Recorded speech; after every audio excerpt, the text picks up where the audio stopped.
भगवान जी, अभी माता भगवान ने बताया कि यहाँ पे गुरु आके हमारा जो मन है ना वो वन बना देता है, राजा जनक के भांति। जिससे वो पूरे परिवार के साथ रहता था पर बिल्कुल मतलब उनसे असंग। हाँ, वन माना कैसा होता है? जैसे जंगल में जाओगे तो कहोगे ये जंगल के पेड़ मेरे हैं, या किसी में आसक्ति पड़ेगी? तो ज्ञान जब हम सुनते हैं तो हमको ये गुरु बताता है कि भगवान है सब जगह। तो जब तुम घर में जाएगी तो भगवान देखेगी, कुछ और देखेगी, और उसमें से कोई भी तुमको किसी से इच्छा नहीं होगी, क्योंकि जानेगी मुझे सब कुछ भगवान ने दिया है। पहले अपनी वस्तुओं पर कभी ध्यान नहीं होता था, अब लगता है भगवान ने जैसे बहुत दिया है, इतना तो कर सके। तो गुरु हमारे को ज्ञान देकर इन सभी को मन को सुझाव कर देता है कि तुम्हारे पास सब कुछ है, तुम भगवान है, जहाँ तुम्हारी नजर जाती है वो भगवान है। ऐसा करते करते हमको ऐसी हमारी नजर करता है जैसे वन में बैठे हैं। वन में हम कभी खरीदारी नहीं करते, बाजार में जाते हैं तो खरीदारी करने का दिल होता है, तो उठ करके हमारे अचाह कर दिया, मन बना दिया, वन बना दिया, अचाह मन हो जाता है। अब सारी दुनिया घूमाओ, तुमको कहीं भी चाहना नहीं होगी ये वस्तु लें वो वस्तु लें, ऐसा लगेगा जैसे तुम्हारे पास सब कुछ है।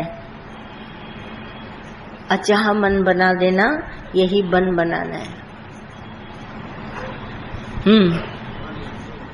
हाँ, माइक पर बोलो।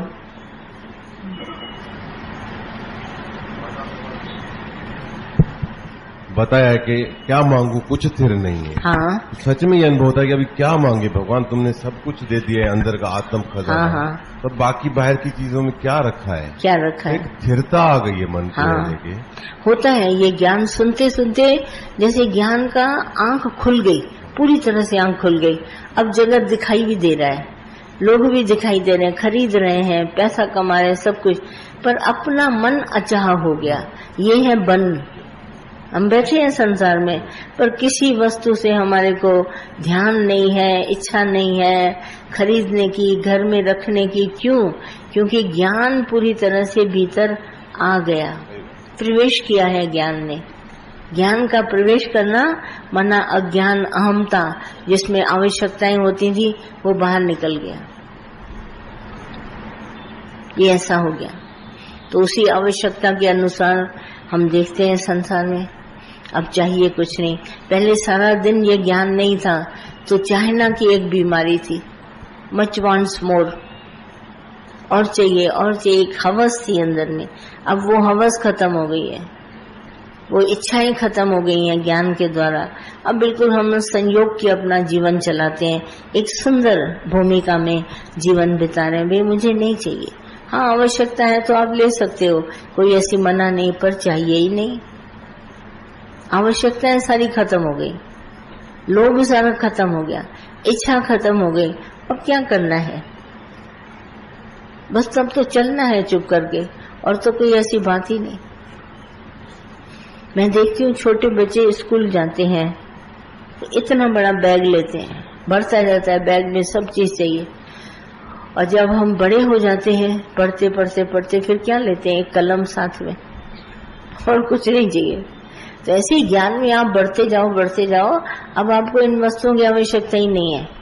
एक आप प्यार लेके चले जाएंगे, कहीं भी जाएंगे आपके पास ज्ञान इतना ढेर है, जो सामने मिलेगा वो पूछेगा, तुम प्यार से ज्ञान बोलता जाएगा। एक कलम लगाओ जेब में और चल दो। अब सब खजाना तुम्हारे पास है अंदर, बाहर से उठाने की कोई आवश्यकता नहीं। बचपन था तो ऐसा करते थे। और कुछ?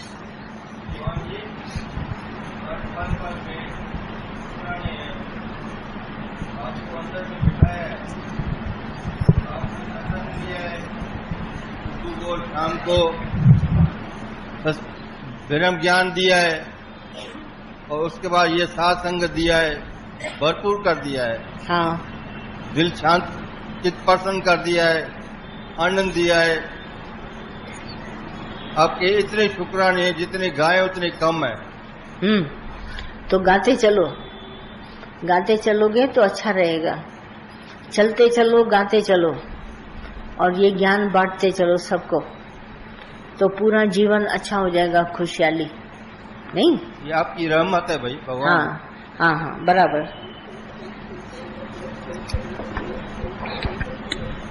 भगवान अभी माता की वाणी में चला कि हम राजा जनक की तरह एक एक की दृष्टि बनाना चाहते हैं। हाँ। तो सच में लगता है बहुत भाग्यशाली है जो ऐसे गुरु की रहमतें हैं ये।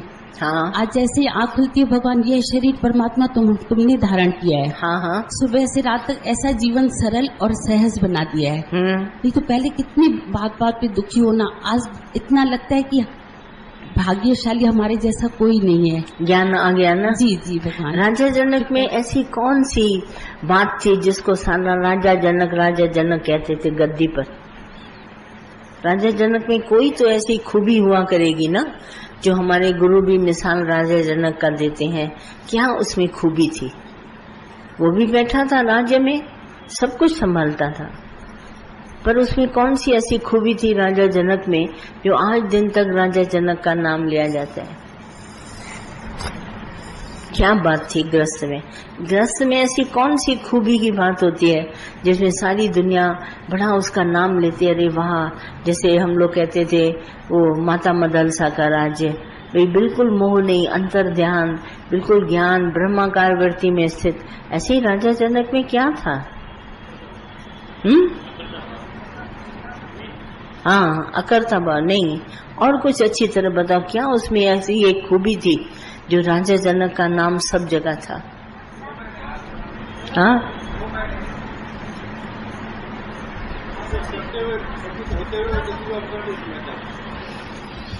राजा जनक को केवल मौत याद थी। वो दृष्टांत नहीं याद है, छत में उसने चमकती हुई तलवारें लगाई थी, और वो भी कच्चे धागे में।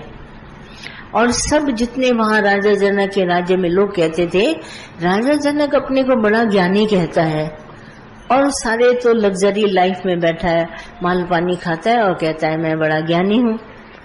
तो ये बात जब राजा जनक को पता चली तो राजा जनक ने सबको इनवाइट किया अपने घर, बोला आओ आज के लंच तुम्हारा हमारे पास है। ढेर सारे लोग आए और बहुत 36 प्रकार का उसने भोजन बनवाया, बहुत अच्छा स्वादिष्ट भोजन। और उसने क्या किया, जिस हाल में बंदोबस्त किया खाने का, उस हाल में छत में चमकती हुई तलवारें, वो भी कच्चे धागे से बंधी हुई, लगा दी, और सबको बोला खाना सर्व करो। आए सब लोग खाए, खा रहे थे, अभी खा ही रहे थे, एक जने की नजर ऊपर गई तो उसने दूसरे को इशारा किया, तीसरे को इशारा किया, चौथे को, सबकी नजर ऊपर गई।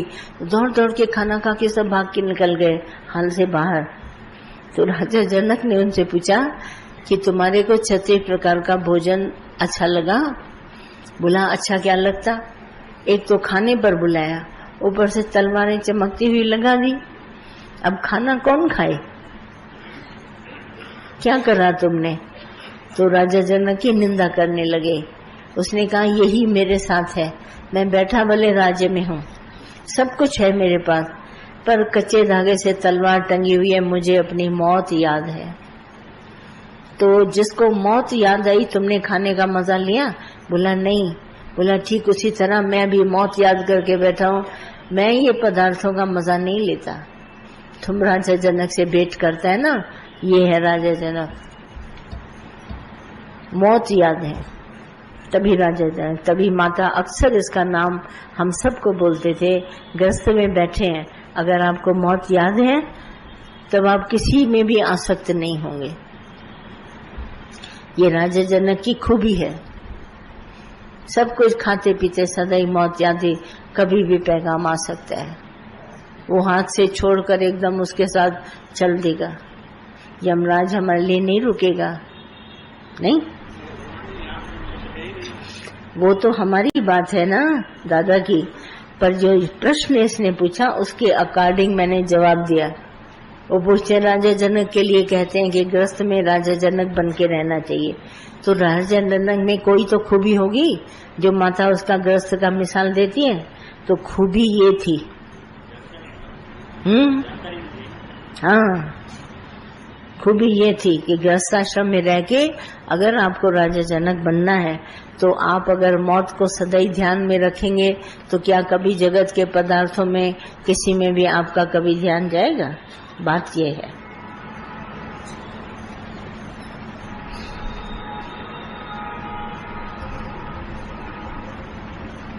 आई बात ध्यान में?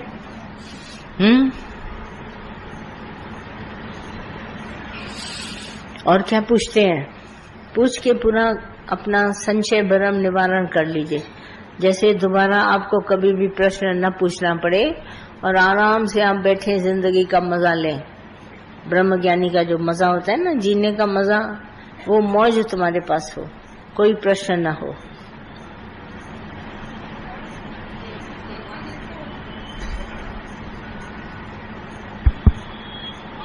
भगवान, जैसे हम सत्संग में जैसे सुबह शाम नेम से जा रहे हैं, तो जैसे दुनिया में, संसार में, अपने परिवारों में कभी कोई कुछ रहता है तो वहाँ पे हमको कम माना जाता है। बिल्कुल ऐसे सोचते हैं कि भाई नहीं, ये ऐसे अलग अलग दिखता है हमको। अलग अलग दिखेगा ना, क्योंकि वो माया के हैं और तुम है भगवान की, है ना, तो अलग अलग तो जरूर दिखेगा। पर तुम अपने को क्या समझती है? मुझे ऐसे लगता है कि मैं उनके लायक भी नहीं हूँ, मैं भगवान के लायक हूँ। तुमको ऐसा लगता है ना? मुझे ऐसे इसका मतलब तुम्हारी वैल्यू ज्यादा है। आज तो वो माया में है, पर उनको जब कभी दुख सुख आएगा तो तुम्हारी जरूरत उनको पड़ेगी कि नहीं? हाँ बोलो। हाँ भगवान, उनको तुम्हारी जरूरत पड़ेगी ना? हाँ। और अगर तुम हमारे पास भगवान में लगा हुआ है तो क्या कभी माया वालों की तुम्हें जरूरत है? नहीं। हाँ, गुरु हमारे साथ है, हर पल। नहीं है ना जरूरत उसकी, बात करो उसमें नहीं है। नहीं। तो तुम अपने को वैल्यू दो ना। वो तो भगवान हमको लगता है हम भाग्यशाली हैं, हमको ऐसा गुरु मिला है। हाँ। पर जैसे वहाँ पे कम माना जाता है, ऐसे अलग अलग, बिल्कुल ऐसे लगता है कि कुछ भी लगता हो। हाँ। तुम माया में जाने की तुमको क्या जरूरत होती है? सही। ऐसी जगह पर जाओ जहाँ कम इंसान हो के लौटो। ऐसी जगह जाएं क्यों? हमारा जैसे राइट पर्सन, राइट प्लेस, अपने लिए राइट प्लेस ढूंढो, है ना? राइट जगह। हमारी शोभा कहाँ पर है? सत्संग में। हम नहीं आएंगे तो लोग पूछेंगे। सही में भी पूछते हैं भगवान, पूछेंगे ना। हाँ। तो सत्संग में तुम्हारी कीमत है, तो कहीं और तुम जाओ क्यों? सही। वो तुम्हारे सत्संग में नहीं आते, तुम क्यों जाते हैं वहाँ? बात सीधी सी है। भगवान रिलेशन में जैसे जाते हैं अपने, भले रिलेशन है तो क्या हुआ? जाओ न जाओ तुम्हारे ऊपर डिपेंड करता है। बहुत बार तो काट भी देते हैं, बहाने बना लेते, नहीं आज